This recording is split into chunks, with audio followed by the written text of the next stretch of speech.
The Vilbar Party by Evelyn E. Smith. This story appeared in Galaxy Science Fiction, January of 1955.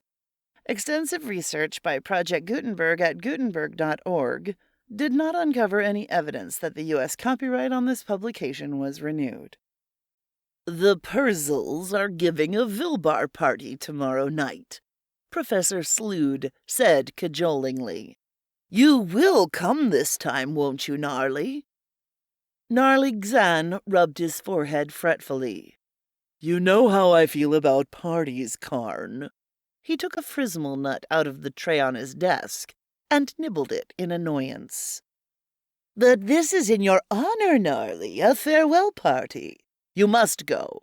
It would be unthinkable if you didn't. Karn Slood's eyes were pleading. He could not possibly be held responsible for his friend's antisocial behavior, and yet, Gnarly knew, he would somehow feel at fault. Gnarly sighed. He supposed he would have to conform to public sentiment in this particular instance, but he was damned if he would give in gracefully. After all, what's so special about the occasion? I'm just leaving to take another teaching job, that's all. He took another nut. That's all? Slood's face swelled with emotion. You can't really be that indifferent. Another job, that's all it is to me, Gnarly persisted. At an exceptionally high salary, of course, or I wouldn't dream of accepting a position so inconveniently located. Slood was baffled and hurt and outraged. You have been honored by being the first of our people to be offered an exchange professorship on another planet, he said stiffly, and you call it just another job? Why, I would have given my right antenna to get it. Gnarly realized that he had again overstepped the invisible boundary between candor and tactlessness. He poked at the nuts with a stylus. Honored by being the first of our species to be offered a guinea pig ship, he murmured. He had not considered this aspect of the matter before, but now that it occurred to him, he was probably right. Oh, I don't mind, really. He waved away the other's sudden commiseration. You know I like being alone most of the time, so I won't find that uncomfortable. Students are students, whether they're terrestrials or Saturnians. I suppose they'll laugh at me behind my back, but even here, my students always did that. He gave a hollow laugh and unobtrusively put out one of his hands for a nut. At least on Earth I'll know why they're laughing. There was pain on Slood's expressive face as he firmly removed the nut tray from his friend's reach.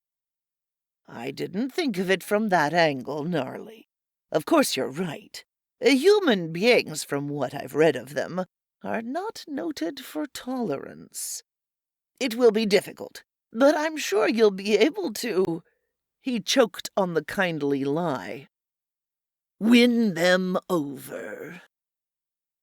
Gnarly repressed a bitter laugh.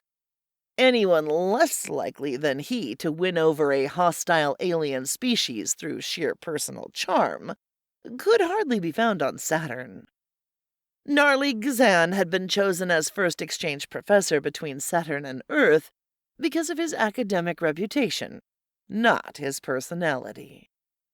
But although the choosers had probably not had that aspect of the matter in mind, the choice, he thought, was a wise one. As an individual of solitary habits, he was not apt to be much lonelier on one planet than another. And he had accepted the post largely because he felt that, as an alien being, he would be left strictly alone. This would give him the chance to put in a lot of work on his definitive history of the solar system, a monumental project from which he begrudged all the time he had to spend in fulfilling even the minimum obligations expected of a professor on sociable Saturn. The salary was a weighty factor, too. Not only was it more than twice what he had been getting, but since there would be no necessity for spending more than enough for bare subsistence, he would be able to save up a considerable amount and retire while still comparatively young. It was pleasant to imagine a scholarly life unafflicted by students. He could put up with a good deal for that goal. But how could he alleviate the distress he saw on Karn's face? He did not consciously want to hurt the only person who, for some strange reason, seemed to be fond of him. So he said the only thing he could think of to please. "All right, Karn. I'll go to the Purzels tomorrow night." It would be a deadly bore. Parties always were. And he would eat too much. But, after all, the thought that it would be a long time before he'd ever see any of his own kind again would make the affair almost endurable. And just this once, it would be all right for him to eat as much as he wanted. When he was on Earth, out of reach of decent food, he would probably trim down considerably. "I just know you're going to love Earth, Professor Gazan," the hostess on the interplanetary liner gushed. "I'm sure I shall," he lied politely. She smiled at him too much, overdoing her professional cordiality. Underneath the effusiveness, he sensed the repulsion. Of course, he couldn't blame her for trying not to show her distaste for the strange creature. The effort at concealment was, as a matter of fact, more than he had expected from a terrestrial. But he wished she would leave him alone to meditate. He had planned to get a lot of meditation done on the journey. "You speak awfully good English," she told him. He looked at her. "I am said to have some scholarly aptitude. I understand that's why I was chosen as an exchange professor. It does seem reasonable, doesn't it?" She turned pink, a sign of embarrassment with these creatures, he had learned. "I didn't mean to question your ability, Professor. It's just that, well, you don't look like a professor." "Indeed?" he said frostily. "And what do I look like, then?" She turned even rosier. "Oh, I don't know exactly. It's just that, oh, well..." And she fled. He couldn't resist flicking his antennae forward to catch her sotto voce conversation with the co-pilot. It was so seldom you got the chance to learn what others were saying about you behind your back. "But I could hardly tell him he looks like a teddy bear, could I?" "He probably doesn't even know what a teddy bear is." "Perhaps I don't," Gnarly thought resentfully, "but I can guess." With low cunning, the terrestrials seemed to have ferreted out the identity of all his favorite dishes and kept serving them to him incessantly. By the time the ship made planetfall on Earth, he had gained 10 Grisbots. "Oh well," he thought. "I suppose it's all just part of the regular diplomatic service. On Earth I'll have to eat crude native foods, so I'll lose all the weight again." President Purrington of North America came himself to meet Gnarly at the airfield, because Gnarly was the first interplanetary exchange professor in history.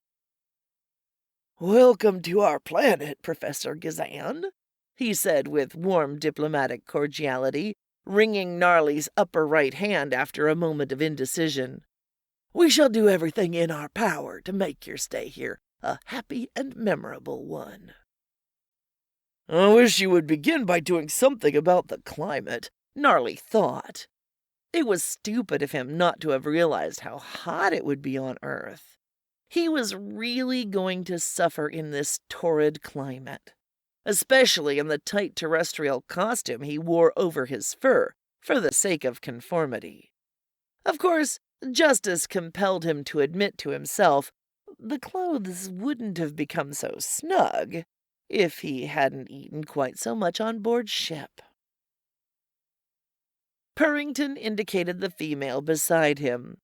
May I introduce my wife?" "Oh," the female gasped. "Isn't he cute?" The president and Gnarly stared at her in consternation. She looked abashed for a moment, then smiled widely at Gnarly and the press photographers. "Welcome to Earth, dear Professor Gezan," she exclaimed, mispronouncing his name, of course. Bending down, she kissed him right upon his fuzzy forehead. Kissing was not a Saturnian practice, nor did Gnarly approve of it. However, he had read enough about Earth to know that Europeans sometimes greeted dignitaries in this peculiar way. Only this place, he had been given to understand, was not Europe, but America. "I am having a cocktail party in your honor this afternoon," she beamed, smoothing her flowered print dress down over her girdle. "You'll be there at 5 sharp, won't you, dear?" "Delighted," he promised dismally. He could hardly plead a previous engagement a moment after arriving.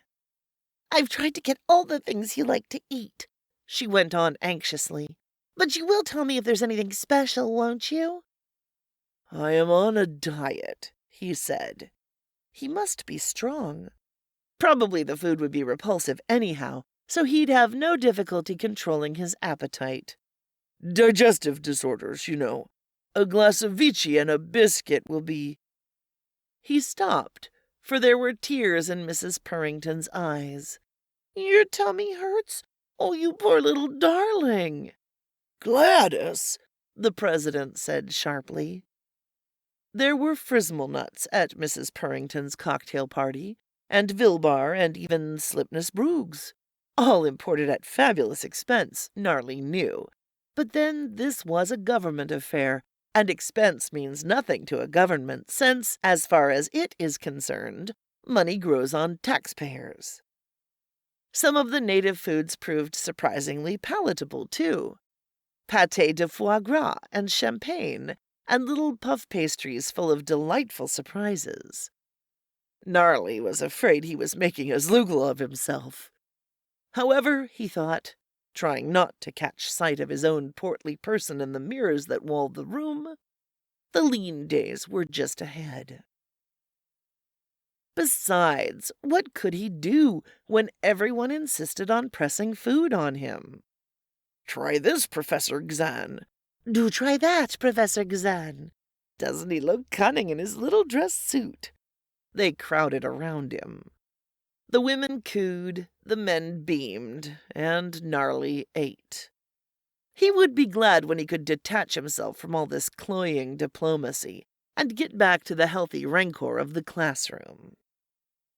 At school, the odor of chalk dust, ink, and rotting apple cores was enough like its Saturnian equivalent to make Gnarly feel at home immediately.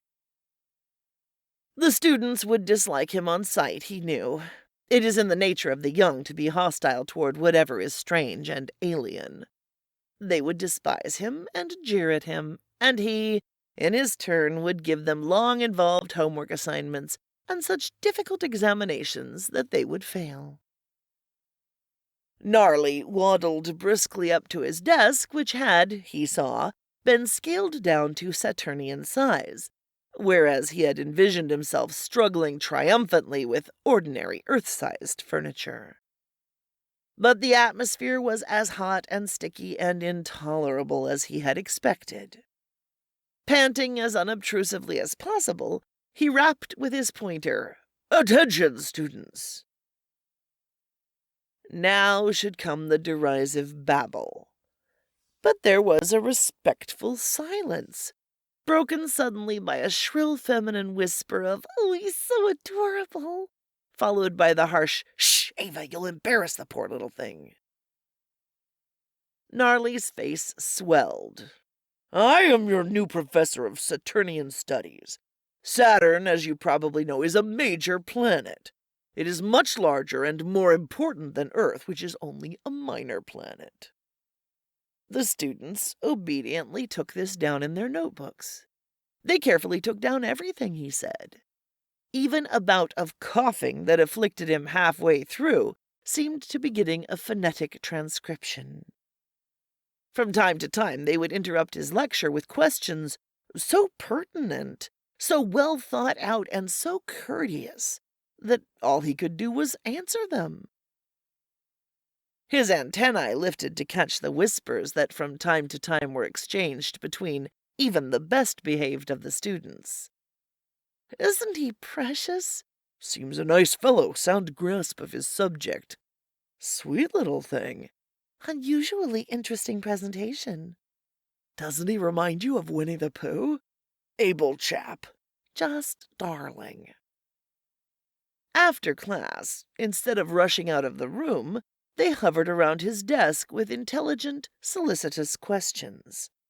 Did he like Earth? Was his desk too high, too low? Didn't he find it hot with all that fur?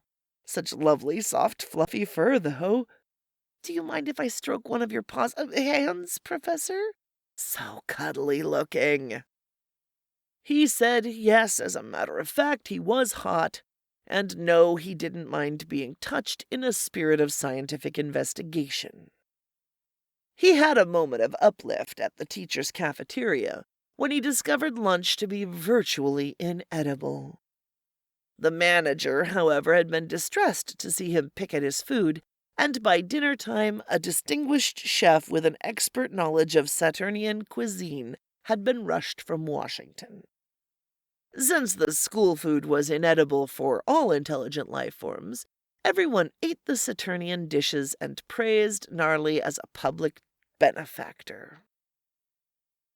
That night, alone in the quiet confines of his small room at the men's faculty club, Gnarly had spread out his notes and was about to start work on his history when there was a knock at the door.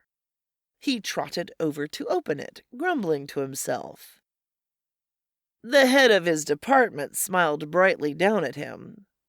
"Some of us are going out for a couple of drinks and a gab fest. Care to come along?"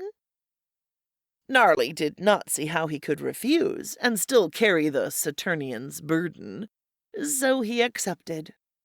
Discovering that gin fizzes and Alexanders were even more palatable than champagne, and more potent than Vilbar, he told several saturnine locker-room stories which were hailed with loud merriment. But he was being laughed at, not with, he knew.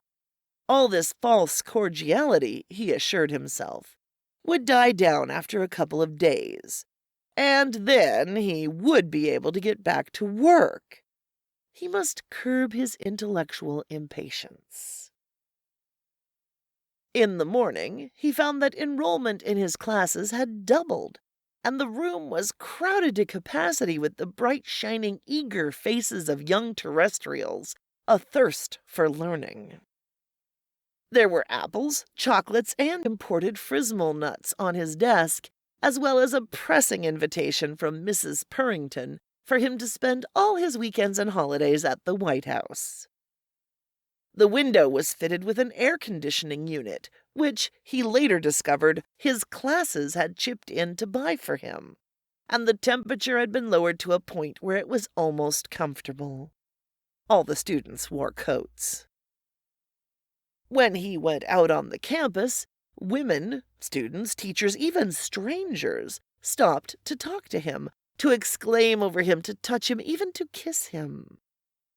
Photographers were perpetually taking pictures, some of which turned up in the student union as full-color postcards. They sold like Lodgel out of season.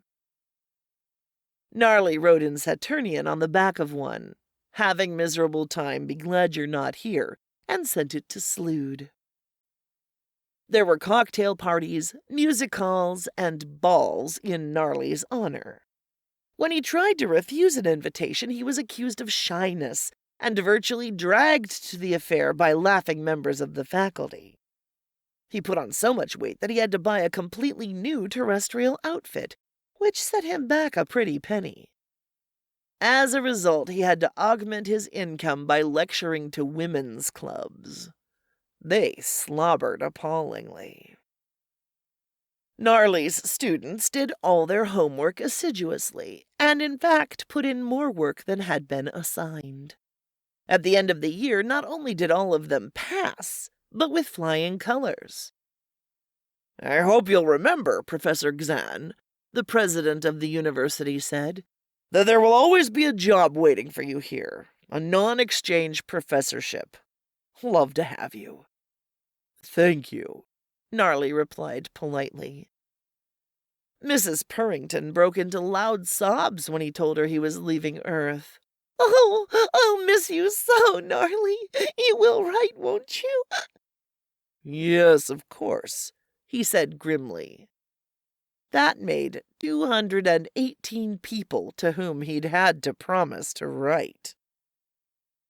It was fortunate he was traveling as a guest of the North American government, he thought, as he supervised the loading of his matched interplanetary luggage. His 8 steamer baskets, his leather-bound Encyclopedia Terrestria with his name imprinted in gold on each volume, his Indian war bonnet, his oil painting of the president, and his 6 cases of champagne, all parting gifts, onto the liner. Otherwise, the fee for excess luggage would take what little remained of his bank account. There had been so many expenses. Clothes and hostess gifts and ice. Not all his mementos were in his luggage. A new rare metal watch gleamed on each of his 4 furry wrists.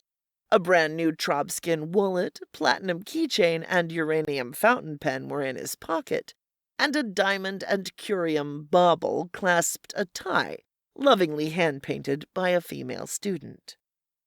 The argyles on his fuzzy ankles had been knitted by another. Still another devoted pupil had presented him with a hand-woven plastic case full of frismal nuts to eat on the way back. "Well, Gnarly," Slood said, his face swelling with joy. Well, you've put on weight, I see." Gnarly dropped into his old chair with a sigh. Surely Slood might have picked something else to comment on first. His haggardness, for instance, or the increased spirituality of his expression. "Nothing else to do on Earth in your leisure moments but eat, I suppose," Slood said, pushing over the nut tray. "Even their food. Have some Frismals." "No, thank you," Gnarly replied coldly. Slood looked at him in distress. "Oh, how you must have suffered. Was it very, very bad, Gnarly?" Gnarly hunched low in his chair. "It was just awful." "I'm sure they didn't mean to be unkind," Slood assured him. "Naturally, you were a strange creature to them, and they're only—" "Unkind?" Gnarly gave a bitter laugh. "They practically killed me with kindness. It was fuss, fuss, fuss all the time." "Now, Gnarly, I do wish you wouldn't be quite so sarcastic." "I'm not being sarcastic, and I wasn't a strange creature to them. It seems there's a sort of popular child's toy on Earth known as a—" He winced. "Teddy bear. I aroused pleasant childhood memories in them, so they showered me with affection and edibles." Slood closed his eyes in anguish. "You are very brave, Gnarly," he said almost reverently. "Very brave and wise and good. Certainly that would be the best thing to tell our people. After all, the Terrestrials are our allies. We don't want to stir up public sentiment against them." "But you can be honest with me, Gnarly. Did they refuse to serve you in restaurants? Were you segregated in public vehicles? Did they shrink from you when you came close?" Gnarly beat the desk with all 4 hands. "I was hardly ever given the chance to be alone. They crawled all over me. Restaurants begged for my trade. I had to hire private vehicles because in public ones I was mobbed by admirers."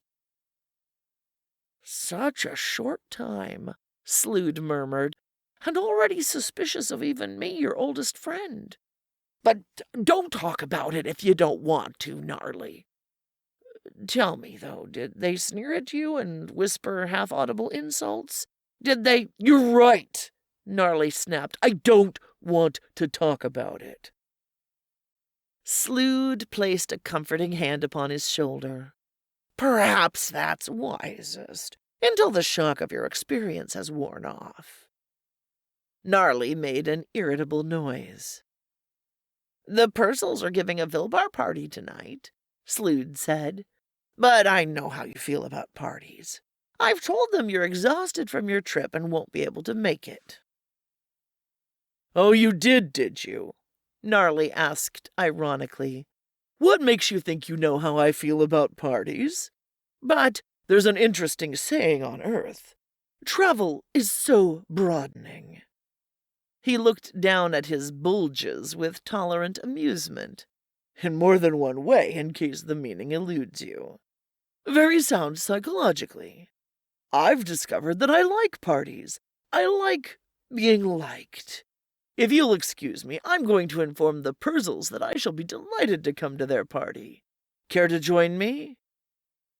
Well, Slood mumbled, I'd like to, but I have so much work.